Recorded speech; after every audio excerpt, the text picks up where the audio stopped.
बाजार हस्तक्षेप योजना, ज्याला MIS असं म्हटलं जातं. या योजनेमध्ये काय होतं तर नाशवंत शेतीमाल जसं की आपला टोमॅटो आहे, कांदा आहे, बटाटा आहे, या पिकांची खरेदी ही केंद्र सरकार ज्यावेळेस या पिकांचे भाव बाजारात कमी असतात त्यावेळेस करतं, किंवा ती न करता शेतकऱ्यांना यामधला जो काही बाजारभाव आहे आणि त्याची किंमत आहे यामध्ये मोठ्या प्रमाणात जो काही फरक निर्माण होतो त्याची किंमत ही शेतकऱ्यांना भरपाई म्हणून या बाजार हस्तक्षेप योजनेच्या अंतर्गत दिली जाते.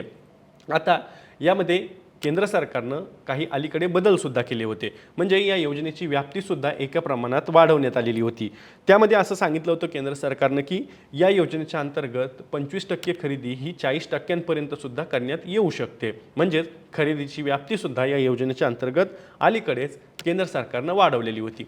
दुसरीकडे 3 ते 4 महिन्यांचा कालावधीसुद्धा या योजनेसाठी देण्यात येणार होता. म्हणजे जोपर्यंत त्या संबंधित शेतमालाचे भाव हे वाढलेले असतील तोपर्यंत ग्राहकांना दिलासा देण्यासाठी ही योजना राबवली जाईल एकीकडे, आणि त्यातनं त्यांचा या शेतमालाचा दर हा नियंत्रित ठेवला जाईल, आणि दुसरीकडे मात्र शेतकऱ्यांना टोमॅटो असेल, बटाटा असेल, कांदा असेल या पिकांचे दर जे काही पडलेले आहेत किंवा फारच कमी झालेत अशा परिस्थितीत एक फरक किंमत जी असेल, ज्याला भावांतरसुद्धा आपण म्हणू शकतो, तोही दिला जाईल.